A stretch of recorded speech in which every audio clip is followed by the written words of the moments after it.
This is going to be new for most of you, because what I'm going to do tonight is what was done about really against our Bible, and legitimately so, back in the 1800s, when people started asking the same questions about the Bible. Can we look and see whether or not these people called, well, Abraham, for instance, did he actually exist? Is there somebody, are there customs that we can look at? Are there things that actually place him in the 19th century or 1900 BC outside of the Bible that support what he said, what he did? The same thing with Moses, the same thing with David. Moses in 1400 BC, David in 1000 BC. Every religion has historical characters that live in a place, doing certain events at a certain time.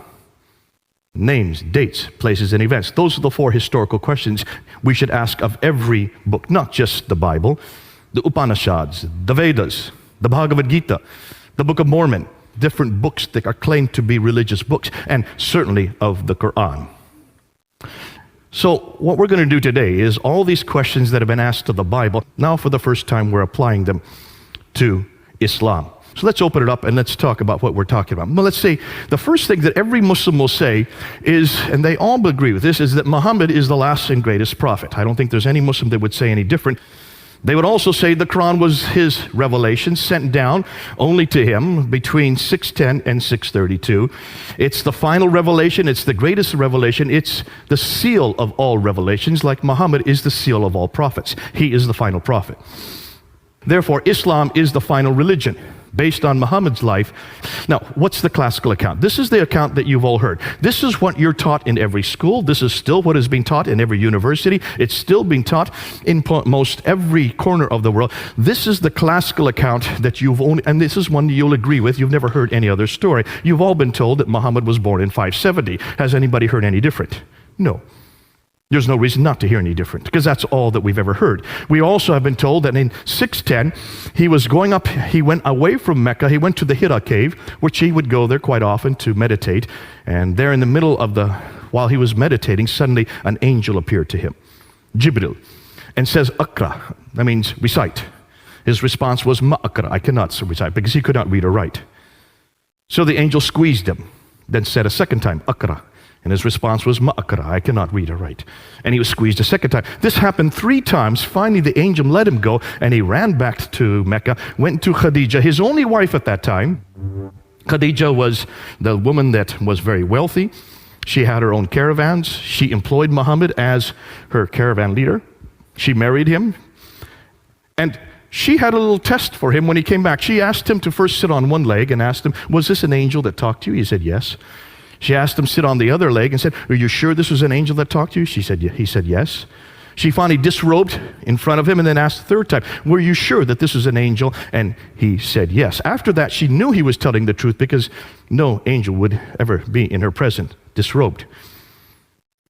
So she went and told her cousin, Waraka ibn Nawfal, what Muhammad had said. Waraka ibn Nawfal was a Nestorian Christian, so we're told, according to traditions. And it was Waraka ibn Nawfal that then turned to Muhammad and said, truly, what has happened to you, you have been seen by an angel. This is a revelation that is coming to him, that you are a prophet. Interestingly, it's a Nestorian Christian that gives the authority for Muhammad as a prophet, one of the ironies of history. After that happened, then many revelations started to come from 610 on, and we call these the Meccan revelations. Up from 610 to 622, he started receiving these revelations that are in the second part of the book, the latter part of the Quran. In 621, he woke up in the middle of the night and he was told by the angel to get on the back of a winged horse called the Burak, which flew him up to Jerusalem. And there at the rock, where the dome is now built, the Dome of the Rock, at that rock he then ascended to 7 heavens, met Allah. Allah said to pray 50 times a day.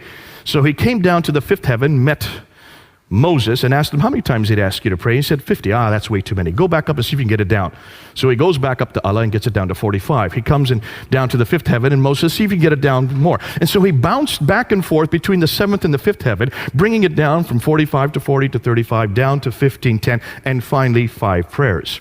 Once he got it to 5 prayers, then Moses says, fine, go on back down to earth, which he did, which is one of the another ironies of history, that the reason why Muslims pray 5 times a day is because of Moses. Isn't that fascinating? And this all happened in 621. Am I changing the story, or have you all heard this story? So far, I've kept exactly to what every Muslim will tell you. In 622 then, he then moves from Mecca up to Medina. This is called the Hijrah, the Exodus. And he moves, some of the traditions say there were 80 of his followers, others say there were 200.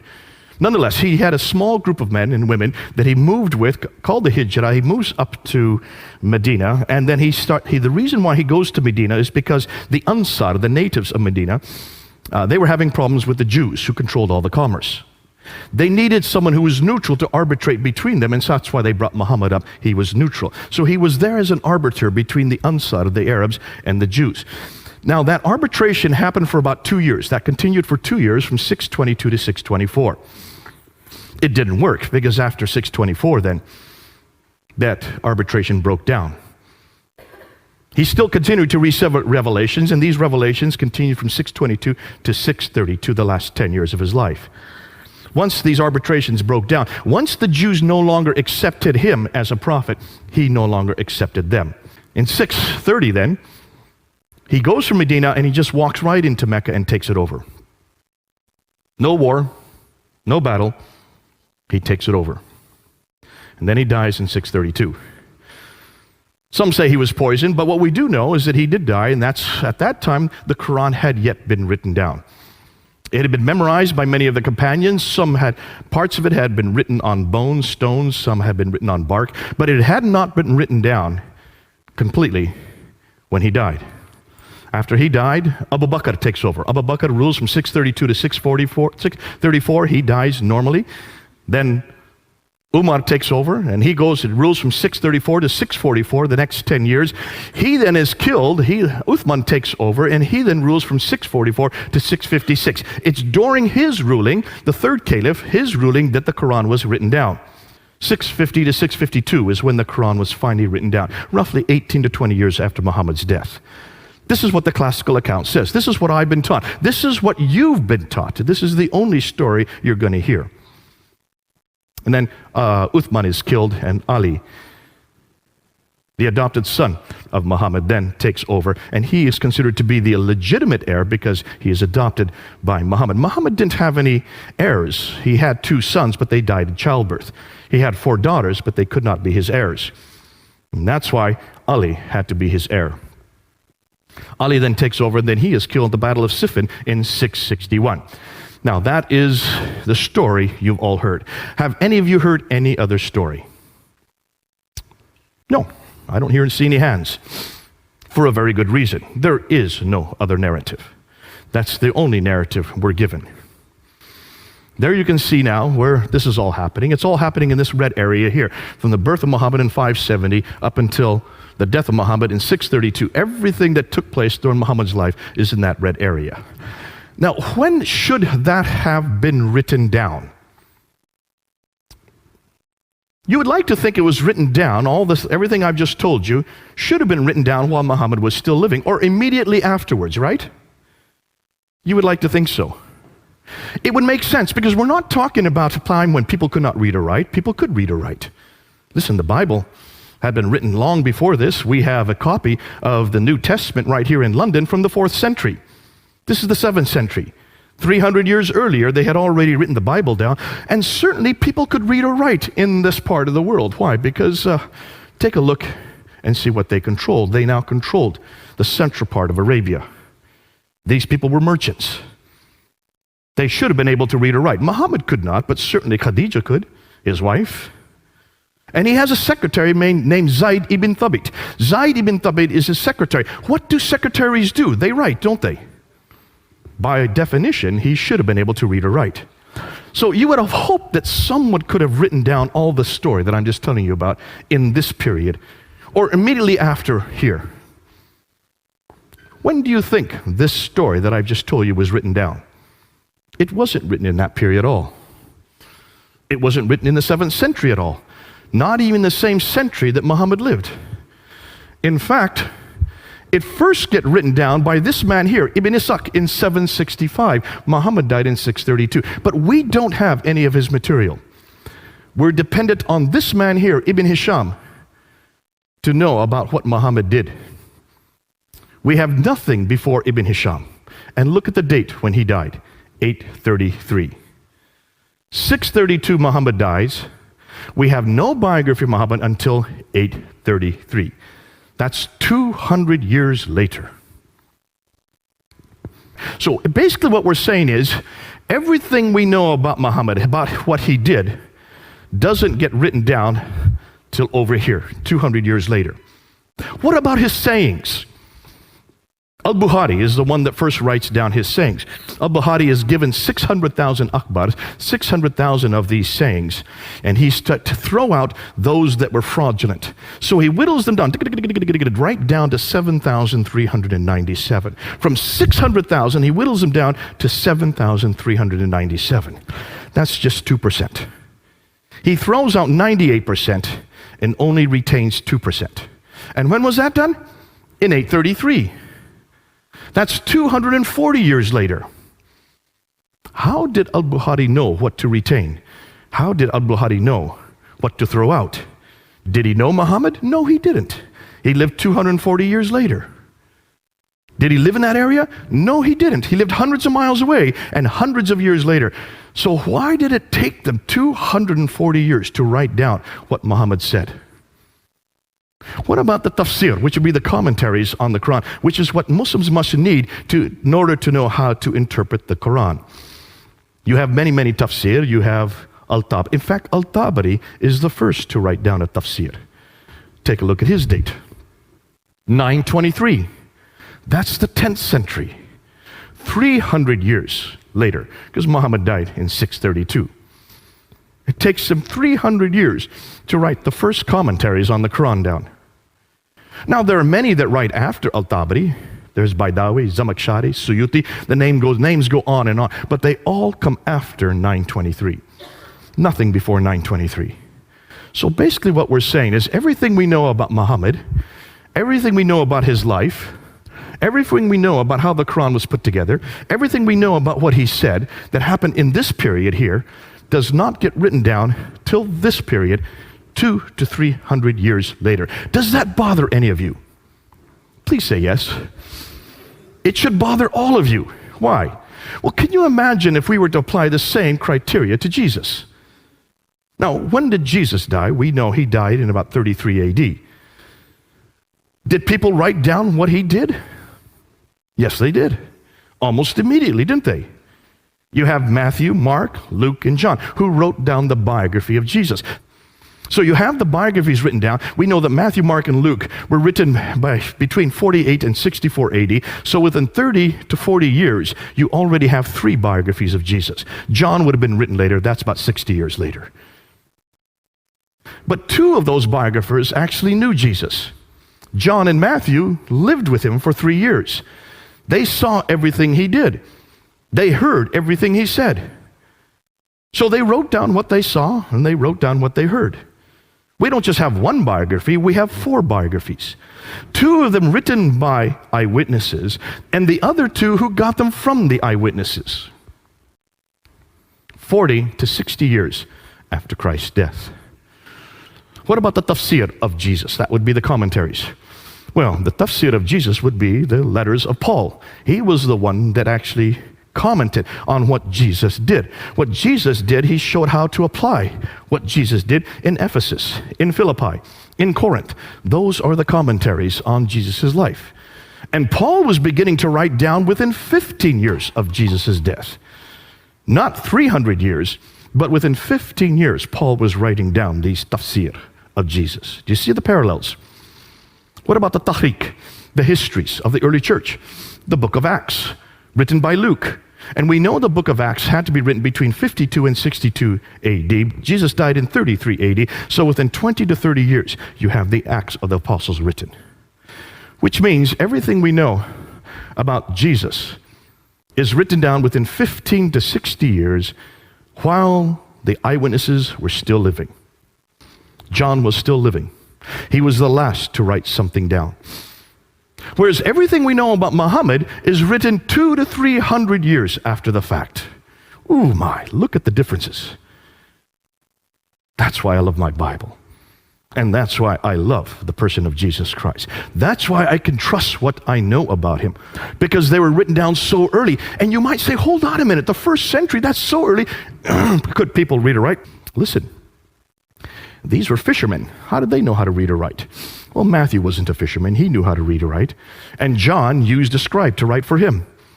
Luke certainly was a doctor. He knew how to read or write. And Mark knew how to read and write. Of course they knew how to read or write. And Paul, goodness sakes, he was one of the most intelligent men of his day. Of course he knew how to read or write. So why could not the Muslims, where were their Pauls, Lukes, Johns, Matthews, and Marks? Where are their readers and writers? Why could they not do the same thing in the 7th century or the 8th century? Why do we have to wait to the 9th century to have anything written down? Here's the questions. This is their concerns. If so much of the history of early Islam was written down so late, why did it take so long to write it down? Were these people illiterate? I hear that all the time whenever I ask my Muslim friends this. They were illiterate. I said, hold on a minute. No, they weren't illiterate. By 642, within 10 years of Muhammad's death, Basra, Baghdad, Damascus, Jerusalem, and Cairo were controlled by Islam, or at least by Arabs. Those are huge cities. These had lots of libraries. They could read and write for hundreds of years, thousands of years in these cities. Please don't say no one knew how to read and write in those cities. By 685, by the time Abd al-Malik comes to power, all of North Africa, all the way from Spain in the west, in the other direction, all the way to India in the east, that whole swath of land was under their control. Are you telling me that from Spain to India, nobody could read or write? Not one person? No, of course they could read or write. In fact, they tell me that the Quran was written down by Zayd ibn Thabit in 632 to 634. Within 2 years of Muhammad's death, the Quran was first written down by a man named Zayd ibn Thabit, who was the scribe of Muhammad, the secretary of Muhammad. His whole job was to read and write. So where did the 9th century biographers get their material from? And since we don't have anything before the 9th century, can we trust it, since it's so late? Shouldn't we go back to the period these events took place? Shouldn't we go back to the 7th century and see what we find? And that's, as a historian, is what we need to do. Let's go back and see what we can find in the 7th century. And that's what now a whole slew of historians have begun to do. If when you look at the Quran, take a look at all the stories in the Quran, they just don't make sense for a 7th century environment. They make much more sense once the Muslims or the Arabs had moved out into the diaspora, where they would have come across these stories. Because these stories, actually, we know where the stories come from. Story of Cain and Abel in Surah 5, Ayah 31. That comes from the Targum of Jonathan ben Uzziah. The story of Abraham in Surah 21, Ayah 51 to 71. A great story but it does not come from the Bible. It actually comes from the Mishnah Rabbah. The story of Solomon and Sheba in Surah 27, Ayah 17 to 44. A terrific story with the hoopoe bird and the Queen of Sheba pulling up her skirts and she has hairy legs. That story does not come at all from my Bible. I don't remember her ever pulling up her skirts. Nor do I remember a hoopoe bird that could talk. Or that Solomon, who had created an entire air force that would drop stones on the enemy with the name of the enemy at the bottom of the stones. This is not in my Bible. I would have loved to have had that story in Sunday school. For one very good reason.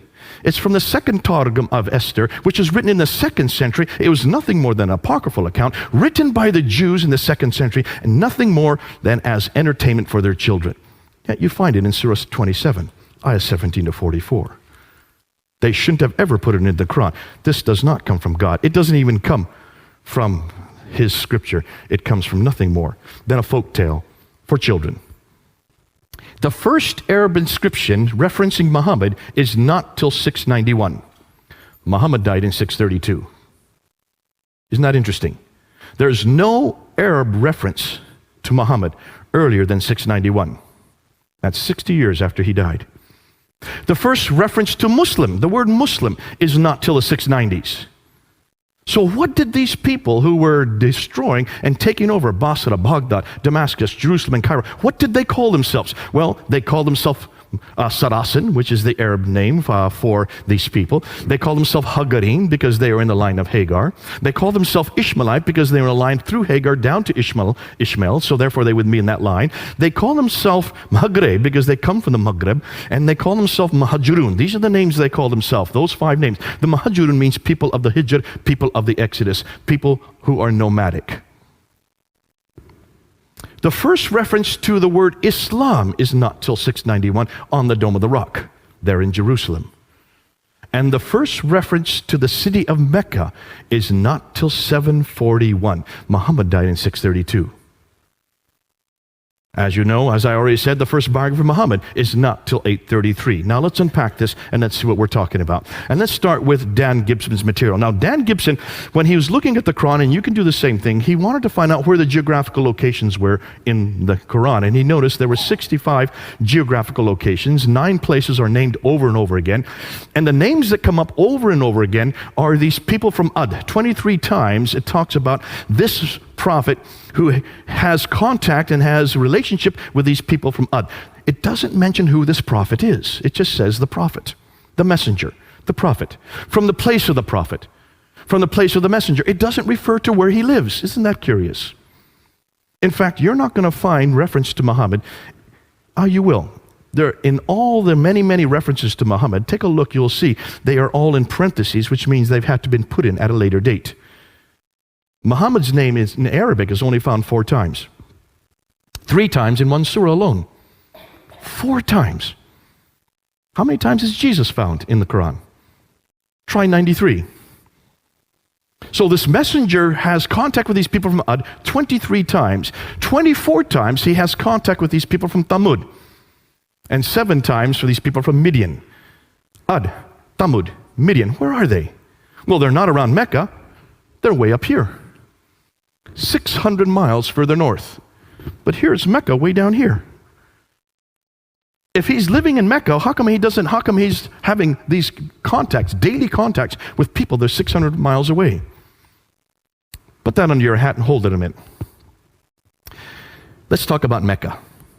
See, what we now know about Mecca, it's only referenced once in the entire Quran, and it talks about the valley of Mecca in Surah 48, Ayah 24. That's it. No other time does it talk about this place. Well, what do we know about Mecca? Well, we know that there's also reference to Bakka. We don't know if that is Mecca. We know that if you look at the traditions and you add them with the Quranic material, we do know right there that it's in a valley. We know that there's a parallel valley where the Mecca is. We know that it has a stream going through it, that it has a pillar of salt outside of it, because when this prophet goes past in the morning, he passes the pillar of salt. That's the wife of Lot. And when he comes in the evening, he passes that same pillar of salt. More than that, we know that there are fields, clay, grass, trees, loam, and olive trees. That's curious. And that there are mountains overlooking the Kaaba. Now take a look at every one of these references. None of these fit Mecca.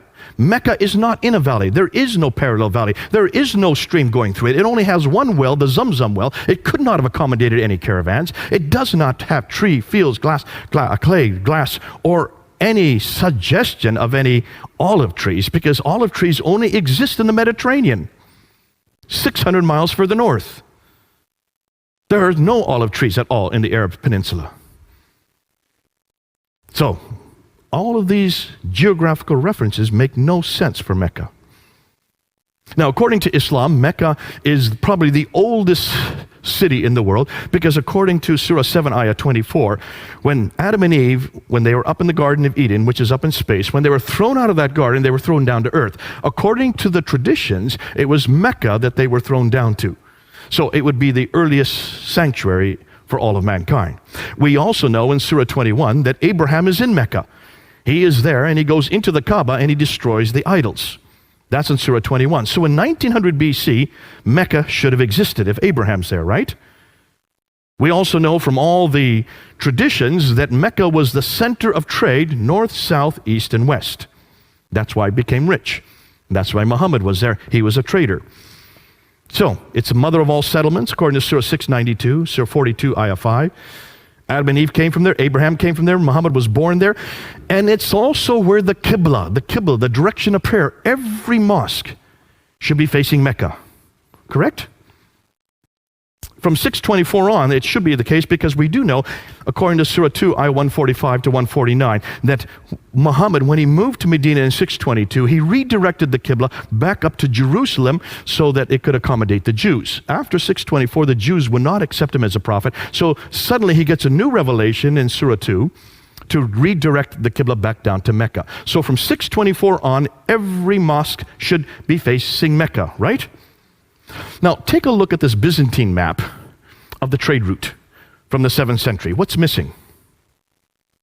Can you find Mecca? This is a copy of a Byzantine map from the 7th century. Mecca isn't there. This is where Mecca should be, right here. It's not on the map. Here's a map of trade routes from the 7th century. These are Arab trade routes. These are not Byzantine trade routes. These are Arab trade routes. Where's Mecca? It's right where that question mark should be. When we look at the earliest maps, we can't find Mecca on any of the maps.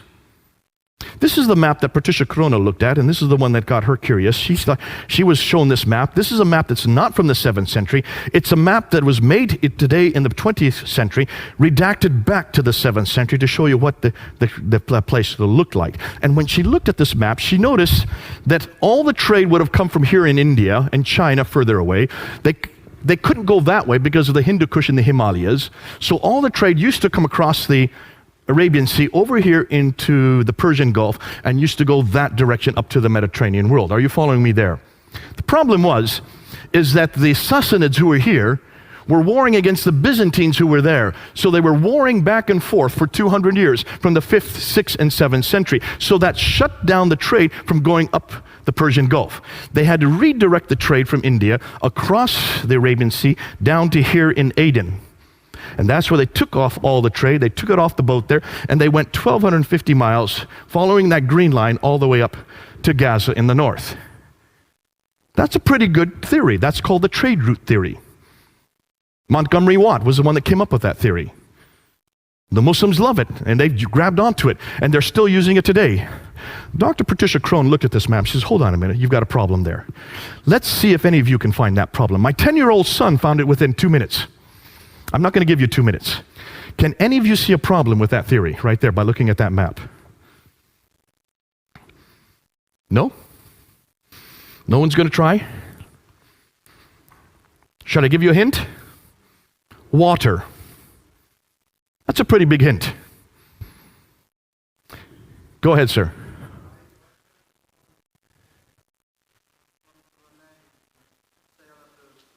Give him a hand. He's got it. That's true. If you're on boat here and you're coming across the Arabian Sea, why would you take off all the goods here? Dr. Patricia Crone found that if you go only 50 miles by land, it would cost the same amount if you went 1,250 miles by sea. You've got a sea right up here. Why didn't they continue on sea? That didn't make any sense. So she decided to go back and check this out. Now remember, she reads and writes 15 languages. So she went back to the original sources of all the trade documents. She went to the 1st, 2nd, 3rd, 4th, 5th, 6th. She went to all the centuries leading up until the 7th century, read their trading documents, looked at them in the original language, and she noticed that all the trade coming from India and China, all of it came right across the sea and went right up the Red Sea. And the Arabs had nothing to do with the trade because they did not like boats. They were camel herders. They liked the desert. That's why you don't have any ports along here. There was only one port that she could find. All the ports were on this side in Africa, and the people that controlled the trade were from this area, from Eritrea. The documents, the trading documents that she found over here had Eritrean names or Ethiopian names, African names. They were the traders, which makes a lot of sense once you look at the map. Then she noticed something else. Take a look at there. Here's the trade route, the line, the green line. It comes up to Taif. This is the Western Plateau, all the way up. And then from here in Taif, it goes off the plateau down to Mecca. There's Mecca. It's not on the plateau. It's about 1,000 meters off the plateau.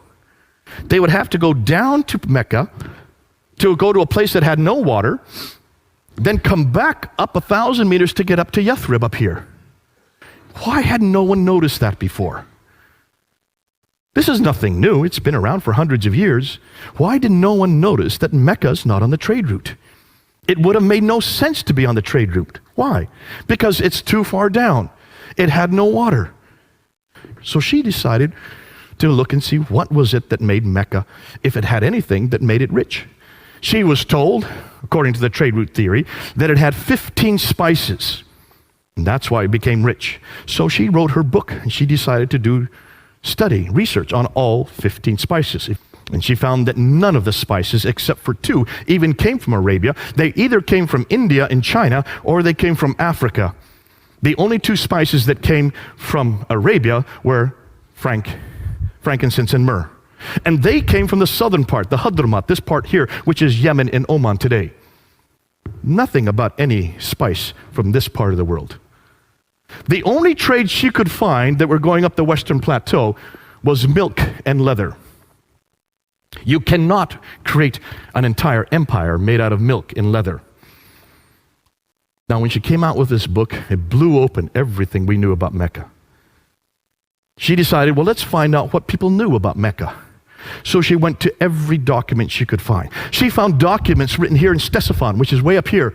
That is Baghdad, right up there. It's called Ctesiphon. That's the old name. They had come down here to Yathrib, and they came across silver. They had silver mines all over Yathrib. That's not too far from Mecca. Yathrib is what is Medina today. She looked at their documents. No reference to any place called Mecca. She couldn't find any reference from the 1st century, from the 2nd century, from the 3rd, 4th, 5th, 6th century, from the 7th century. No reference to Mecca. So when did she find Mecca? Not till 741. 741. Muhammad died in 632. She couldn't find any reference to Mecca earlier than 741. That's over 100 years later. So what is this city? Where is this place that Adam and Eve were sent down to? Where is this Kaaba that supposedly Abraham rebuilt with Ishmael? In fact, she found out, not just Hitti found this out, in almost every one of those oases, in Najran, in Sana, in Taif, in Yathrib, in Tabuk, in Khaybar, all of these oases had Kaabas. It was quite normal to have a Kaaba. You have a Kaaba with gods in it, idols in it, then when the merchants would come along, they would go and pray to their idol, and you would get money for it. It was a great way to enrich yourself. There wasn't just one Kaaba. There were many, many Kaabas. Why hadn't anybody noticed this before? Well, take a look at modern Mecca today. Maybe you've seen this picture. Look what they're doing to Mecca. Here is Muhammad's house, where he grew up, where he was born. They're now destroying his house. Here is Khadija's house, where his wife grew up. They're now destroying her house. Why are they destroying these houses? And why are they cementing it all up? Any idea? Folks, can you see what's happening as we speak? Muslims all over the world are upset. But the Saudi Arabian government is continuing. They're going to build 62 of these buildings all around the Kaaba, so that all the rich Muslims can have air conditioning when they come to do the Hajj. That's their reasoning for it. You can see why. Mecca did not exist before 741. It's too late. So if Mecca didn't exist before 741, what are you going to do with the Qibla, the direction of prayer? Every Muslim must pray towards Mecca. Am I correct? And it doesn't matter where you are in the world, you always pray towards Mecca, towards that building right there, the Qibla. In Surah 2, Ayah 143 and 145, the direction of the Qibla was then redirected down to Mecca. That would be in 624, the date they give. But here's the problem. Archaeologists are having a difficulty. As early as 1905, 2 archaeologists, one called Dr. Creswell and Dr. Fedavadi, in 1905, were traveling in that part of the world. You can't go there anymore, but back then you could. And they were looking for the earliest mosques, and they wanted to go to find these mosques that were in the 7th century. So they went to mosques, one mosque in Wasit and another mosque in Kufa, which is in what is today Iraq. And they started digging down to the different layers till they got to the original floor plan of these 2 mosques. And when they found the original floor plan of both Wasit and Kufa, they noticed the Qibla was not facing Mecca. It was facing directly west. When they went to Egypt, outside Egypt is Fustat, the garrison town. When they went to the mosque in Fustat, just outside of Cairo, when they dug down to its original floor plan, they noticed that the Qibla was facing east. It should have been facing south. It should have been facing down here. But Kufa and Was were facing that direction. Fustat was facing this direction. If the earliest mosques that we've been able to find are facing west and east and not south, then it looks like we have a different Qibla. Jarki of Edessa in 705 also said that the Qiblas. So from all this it is clear that it is not to the south that the Jews in the Maghreb, Maghreb is the name for the Arabs at that time, in the regions of Syria pray, but towards Jerusalem. He thought it was Jerusalem as well. He was actually wrong. Dr. Dan Gibson decided to pick up this argument. He had read about it. He'd heard about the debate I had had on it. He also knew about that this was a problem. He saw also that there was a problem. So he decided to do something that no one else had done. He decided to look at all the earliest mosques, but you can't go to the earliest mosques today and see where the Qibla is because they are all facing Mecca. Every mosque is facing Mecca, anywhere in the world. So he decided to use satellite technology to look down from space, to look and see where the original floor plans for all these mosques were. And guess what he found? When he looked at the great mosque in Guangzhou in China in 630, it's facing Petra, not Mecca. When he looked at the great Humayma Mosque, southwestern Jordan, the Qibla is facing Petra. It should be facing Mecca. The great mosque at Baalbek in Lebanon, it's facing Petra. It should be facing Mecca. When he went to the great mosque of Sana'a in Yemen, the capital city of Yemen, right at the very bottom of the peninsula, built in 705. Now look at the date.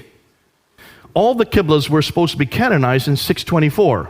So every mosque after 624 should be facing Mecca. But here's one built in 705, and it's facing Petra, not Mecca. This is an interesting one. This is in Jerusalem. Now you have the Dome of the Rock right here. That's the beautiful Dome of the Rock. Here you have the Al-Aqsa Mosque here. The Dome of the Rock is built in 691. The Al-Aqsa Mosque is built in 709. Look at the entire citadel, including both the Dome of the Rock and the Al-Aqsa, are all facing Petra. 691, 709. The entire citadel is facing Petra, the third most holy shrine in Islam. The Damascus Mosque, built in 709, it's facing Petra. It should be facing Mecca. The Anjar Mosque in Lebanon, look at the date, 714. It's facing Petra. It should be facing Mecca. The Mosque of Umar in Basra, now we're in Syria, 720. We're almost 100 years later. If the Qibla had its canonization in 624. This is 720. Almost 100 years later, it's still facing Petra, not Mecca.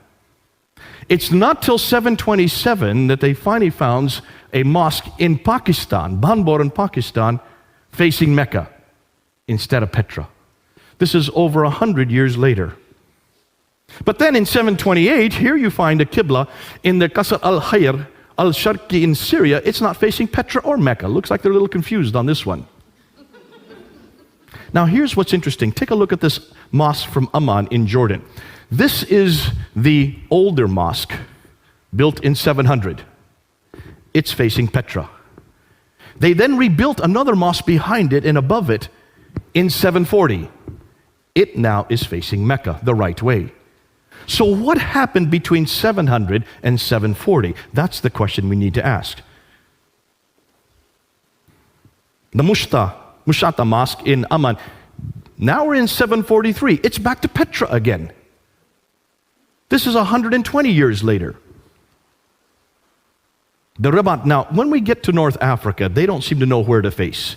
Because in Tunisia, here's a fortress in Susa, Tunisia, in 770, it's not facing Petra or Mecca, it's facing directly south. They're a little confused in North Africa. The same way in Spain. Take a look at Spain. There's Petra, there's Mecca, it's facing quickly south. Obviously, there's something that we need to find out about North Africa and Spain as to why they're completely miscued. The great mosque in Karaoun in Tunisia in 870. Now we're into the 9th century. See, these are much later mosques. In the 9th century, there seems to be some type of confusion here because they're not facing Petra or Mecca. It's facing straight south again, much like you found in other North Africa. But take a look at these were up until 725, excuse me. Up until 725. Every Qibla was facing Petra. And what's interesting is they were all uniformly facing Petra. I've heard Muslims try to say, well, they didn't know their direction at that time. Listen, these were camel herders. They went through the deserts. There were no roads in the deserts. And even the paths they used to take would be covered over by a sandstorm. So how did they know where to go? They used the stars. They were brilliant at knowing direction. Otherwise, they would have died. You can't tell me they did not know where Petra was or where Mecca was. The fact that they're all facing Petra until 725 shows me.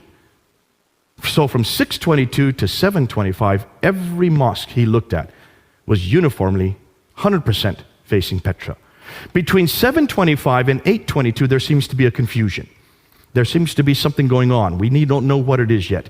But there was still backers and forings, especially in North Africa. They didn't know where to go. So 12% of the mosques were facing Petra. 50% started now to face Mecca. 38 were parallel or in other directions. And it isn't till 822 that every mosque begins to face Mecca. That's 200 years later. It takes them 200 years to get every mosque facing Mecca. Now we should ask, why is it that no one's known that before? That to me is hugely troubling. So why Petra? Well, take a look where Petra is. Remember that Arab trade route? I showed you where Petra, it's in the center of all the trade. See, Mecca's not even on the trade route map for one very good reason. There was no trade that went through Mecca. But Petra is on the center of every route. What is Petra known for? How many people have been to Petra? Has anybody been there? Okay, one man, two. What do you notice about Petra? It has tombs and temples. It was a center of the Nabatean kingdom. The Nabateans, we know about the Nabateans. They existed from the 2nd century BC. They existed, in fact, it's the Nabatean kingdom that we get the name Allah. Allah is a Nabatean god. The black stone that's in the Kaaba comes from Petra. What's more, Arabic, the language Arabic comes from Nabatean script. They are the precursors to the Arabs.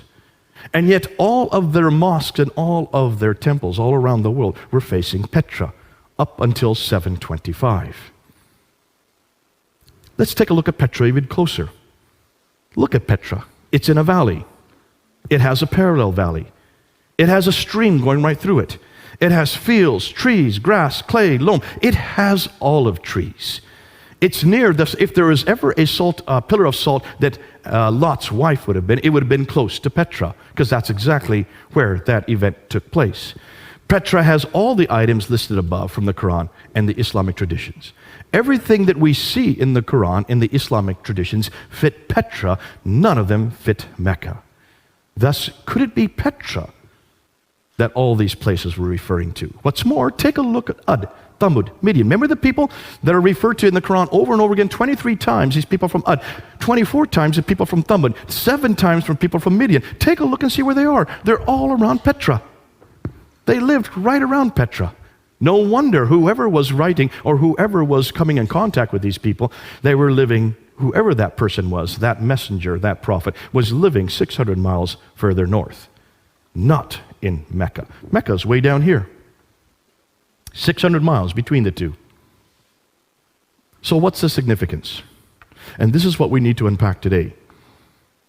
We don't know anything about Muhammad at all in the 7th century. Now, we do know from outside sources. We do have this from extra Quranic sources. We do have references to Muhammad. The Doctrina Iacobi, which is right here in the British Library, written in 634, refers to him by name. But it doesn't say where he's from. It doesn't say what he does. It just warns people, be careful of this man Muhammad. The writings of Sabaeus, written in 660, do talk about Muhammad and warn the Christians to be careful of him. But it doesn't place him in any place, nor does it give him much significance, other than the fact that he was a man who did an awful lot of warring. What's interesting is the earliest documents we can find from within Arab sources, from within Muslim sources, the Maghazi documents, which are the earliest part of the Siratul Rasulullah, written by Ibn Hisham in 833. The earliest documents that Ibn Hisham was dependent on are the Maghazi documents. The Maghazi documents means raids. He was a raider. That's what he did. Now can you understand that even his biography from 624 to 632 are about raid after raid after raid after raid. He was involved in 29 raids himself, and he planned another 39 according to his own traditions. That fits the man that we're talking about. It fits the historical character. But nowhere does it say that we can find of these raids being way down in Mecca. It looks like they must have been much further north. His biography doesn't even appear till the 9th century. His city doesn't appear till the 8th century, 741. Thus, much of what we know of Muhammad is written down hundreds of years later and hundreds of miles away. It looks like he is nothing more than a later redaction, possibly Abdul Malik. So Humphrey's conclusions, Islam and the Prophet's life as we know it, was not derived from the 7th century, but evolved over a period of 200 to 300 years and redacted back onto the Prophet's life and compiled in the 9th century. So, here's the million-dollar question. What really happened? Now, I have to be careful because this is what I think. I may change tomorrow. I may have a complete different scenario in 1 year because we're now getting lots of material that's coming in. But this is where I think, this is what I believe. This is just me. This is what I think happened looking at everything that we've got so far. And this is a what-if scenario, okay? To make sense of all this, I think we need to go back to Abdul Malik. And this is what it's not just me saying this is what almost all the historians are saying. You need to start with Abdul Malik, who ruled Islam from 685 to 705. He was the second caliph amongst the Marwanid caliphs. Marwan came into power in 680. Before that was Sufyan family from 661 up until 680. So for the first 20 years of the Umayyad Caliphate, it was a Sufyani family. Marwan finally takes over. Marwan's son, Abdul Malik, is the great Arab reformer. He is known as the great Arab reformer. You can see the Arabs control that part of the world. Therefore, by the time he comes to power, they had controlled that part from 642. So for 40 years, they had now controlled that part of the world, the central part, the area where Jerusalem is, where Damascus is, where also Petra is, also where Mecca and Medina would be. For 40 years, however, they did not control it. They were they were nothing more than nomads. These nomads that went and took over the Sassanid Empire and then took over the Byzantine Empire. Remember that map I showed you? Remember, those two empires were much more sophisticated. They were empires that had huge cities. The nomadic Arabs did not have big cities. They were nomads. They just had little oases. Therefore, they didn't know how to run cities. That's the first question we should have been asking. How could a nomadic people have such sophisticated rules and regulations dealing with so huge metropolitan areas? Unless, of course, these rules and regulations come much later. Remember that map that we have of the Sassanid Empire? They had two groups, the Lakhmids and the Ghassanids, that they would pay to keep the Arabs in the desert. The Ghassanids were paid by the Byzantines, and the Lakhmids were paid by the Sassanians, the Persians. And as long as they got paid, these groups kept the nomads in the desert. But after 200 years of warring with each other, the Sassanids against the Byzantines, they ran out of money. This is well known. Once they ran out of money, they no longer played the Ghassanids, and they no longer played the Lakhmids. And so therefore, the nomadic Arabs could just move right into these empires. And they did. This is well known. This happens all the time. The Mongols did it much later. The Visigoths did it in Europe.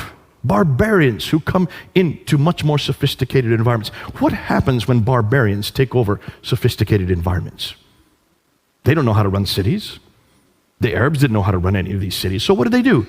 They stayed outside the cities. They built garrison towns. But someone had to run these cities. Who would they have chosen? Well, they chose people like them. People who also came from Abraham. But not through Ishmael, through Isaac. Cousins, Jews and Christians, who did know how to live in cities. And they were also very literate, and they were also very academic. And that's why they used the Jews and Christians to run the cities for them, because they were cousins of Abraham. People of the book, Al-Kitab. What's more, these people because they were so close to them, then took on a status called Maoli or Moali. This is well known, that they took on like an indentured status. They could not actually be Muslims unless they converted, but there was no such idea of Muslim at this time. There was no name of people called Muslim. There was no religion called Islam. We don't have those references until 690. So for 40 years, these Arabs were dependent on the Jews and Christians to run everything for them. Now, what happens after 40 years? You can see the problem. By the time Abdul Malik comes to power, he realizes that there is no Arab identity. He needed an Arab identity.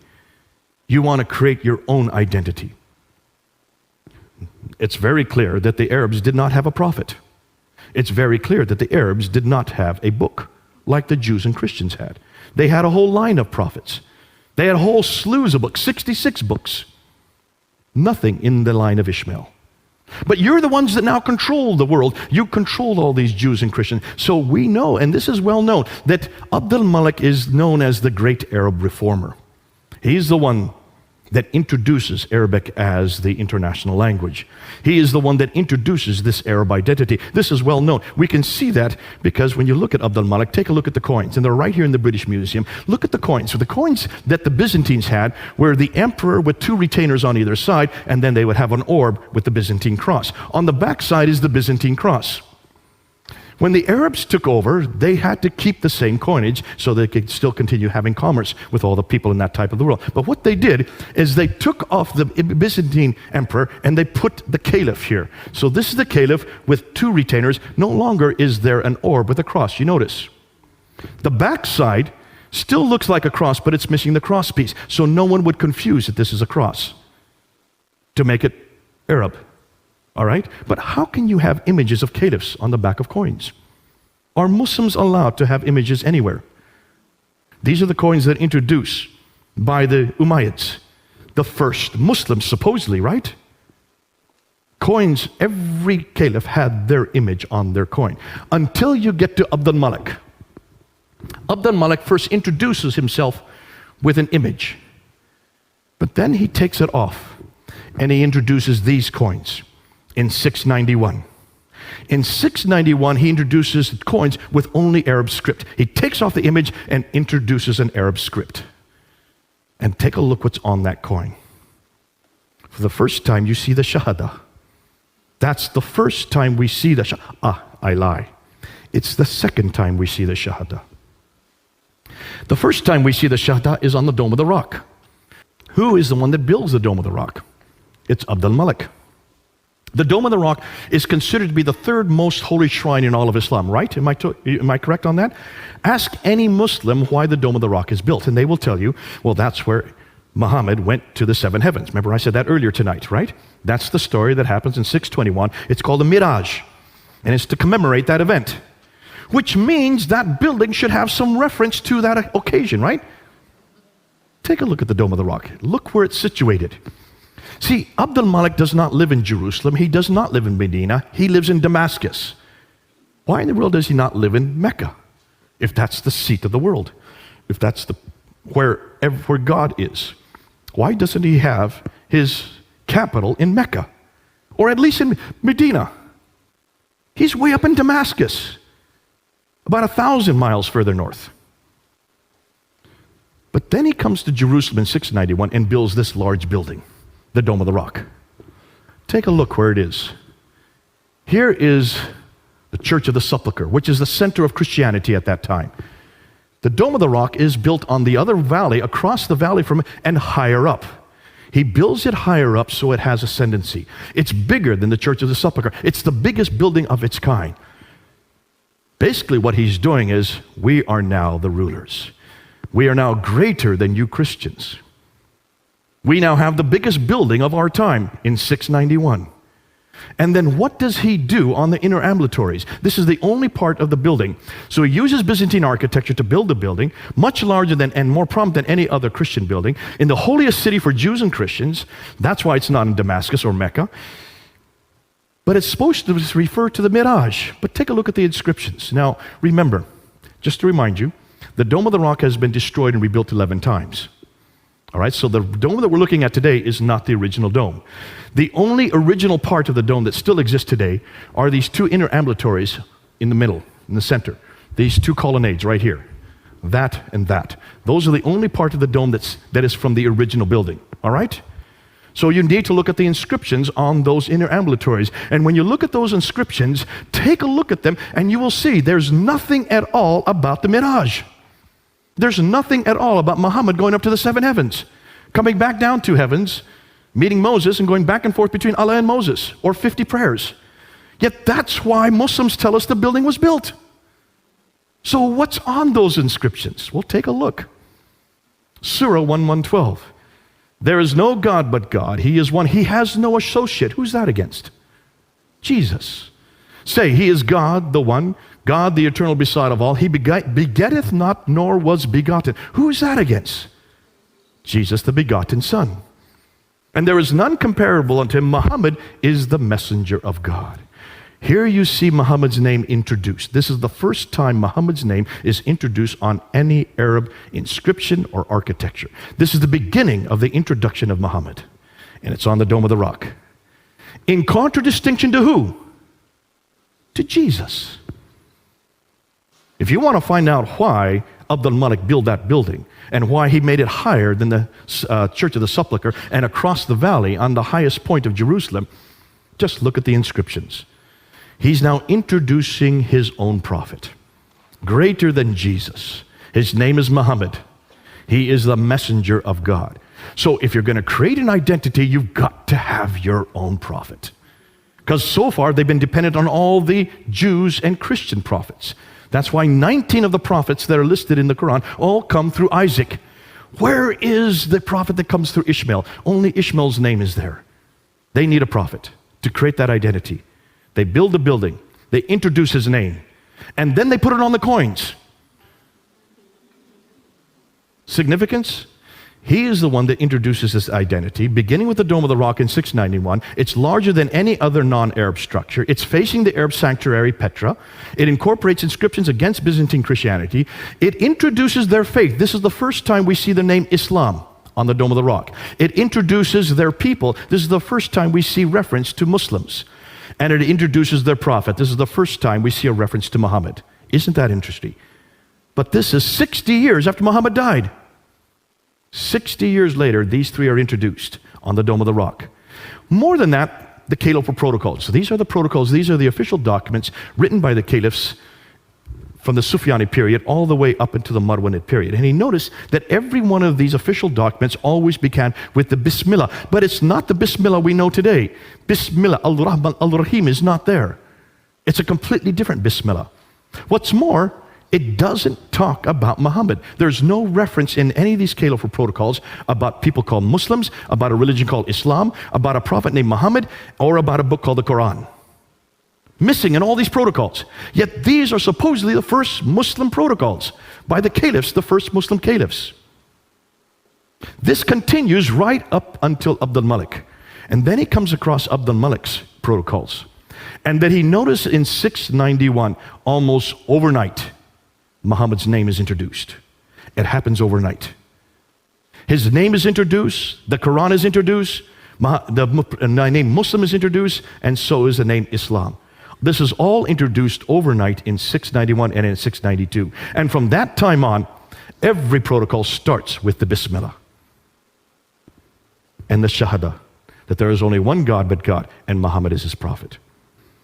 Then he mints coins in 692, and that's where he takes off his image and introduces the Shahada on those coins that I showed earlier. Once he introduces Muhammad, he then needs a revelation. See, every prophet has to have a book, has to have a revelation. And that's why the earliest Quranic texts are on the Dome of the Rock. That's the first time we see Quranic texts. It's on the Dome of the Rock. But it does not equate with the Quran that we have today. The earliest Quranic manuscripts begin to appear during his reign and his son Al-Walid. None of them are complete, nor do they parallel today's Quran completely. They continue to be changed and corrected up until the 9th century. The sanctuary Petra is then destroyed in an earthquake in 713. What happens whenever a sanctuary is destroyed? Well, as the people know, whenever their sanctuary is destroyed, that means God no longer has favor with that sanctuary. You've got to change your sanctuary. Because this is God's way of saying, this no longer is my sanctuary. Because earthquakes always come from God back then. So where are you going to change it to? Well, you're going to go back to where the Marwanids came from. The Marwanid family comes from the Hijaz, from Central Arabia. So they then bring it down and they introduce it in Mecca. That's why Mecca was chosen. It looks like Mecca was a pagan, probably a Nabatean pagan shrine that they took over, kept the practices that were still there, and tried to infuse some theological meaning. But it doesn't make sense when you look and see who God is and what He has done historically. So they chose Mecca. Now that the Muslims have a prophet, Muhammad, and they have a revelation, the Quran, now they got a revelation and a prophet, they need a sanctuary, so they choose Mecca. Now that they have the three ingredients, they now need to have a history. You've got to create a history. You've got to put Muhammad in his own place. You've got to put him in his own milieu. Now can you see why it took them for another 100 years to finally get that together? By the time they get the Sirah in 833 and the Hadith in 870, they also need to have rules and regulations. Take a look when all four schools start to appear. The Hanafi school, the Maliki school, the Shafi school, the Hanbali school. They all begin to appear in 820 and later. Nothing before 820. That's the 9th century.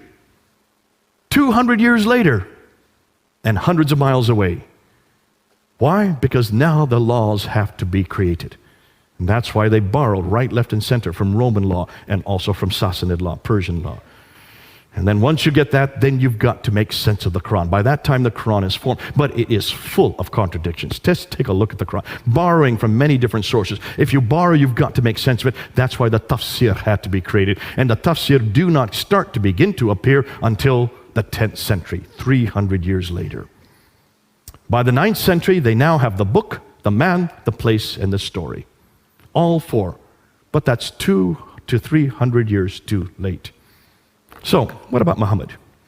Since much of what we know about early Islam is now in doubt, since nothing is known of Muhammad until the late 7th century, or Mecca until the 8th century, or his history until the 9th century, hundreds of years later and hundreds of miles away, can we conclude that Islam is nothing more than a later redaction possibly begun by Abd al-Malik, then continued on by his descendants, al-Walid and others, proving Muhammad had nothing to do with the Quran? So, who is he? And what is his purpose? They've got the wrong man at the wrong place, doing the wrong thing at the wrong time. What about Jesus? We know where Jesus was born. That's pretty clear, in Bethlehem. We know where Jesus grew up, in Nazareth. We know where he died, in Jerusalem. We know what he did for the last, especially for the last 3 years. We know from eyewitness accounts, Matthew and John. We know from hostile accounts. Look at Thallus, Tacitus, and Josephus. They are the ones that tell us about the crucifixion. They are the ones that give us his name. Thallus and Phlegon were debating about the crucifixion in 52 AD. These were Greek historians. These were not Christians. And they mentioned that when Jesus died, 20 years earlier, because 52 AD is just 20 years after the crucifixion. Within 20 years, they were debating the fact that when he died, the sun went dark and the earth shook. That's a Greek historians. Tacitus, who had nothing good to say about Christianity, he hated Christians. Yet he's the one that says that this Jesus died during the time of Pontius Pilate under the rule of Tiberius. In 33 AD. That's why we know that he died in 33 AD, because of Tiberius, the historian, writing at the end of the 1st century. So there's a Roman historian giving us reference to Jesus. What about a Jewish historian like Josephus, the greatest historian of his age, writing in Rome? He says in the early 2nd century, he talks about Jesus. He even mentions the brother of Jesus, mentions about the death of Jesus, and mentions about the death of his brother James. And then curiously, he also happens to mention that the Christians believe that Jesus rose again. The only reference we have to the resurrection from outside a biblical source comes from Josephus, a Jewish historian. So there you have a Greek historian, you have a Roman historian, you have a Jewish historian, all talking about Jesus and his death. That's why we know, and we can be sure of what he died and where he died. No doubt about his historicity. Thus, we have the right man at the right place, doing the right thing at the right time. That's why I love my Jesus.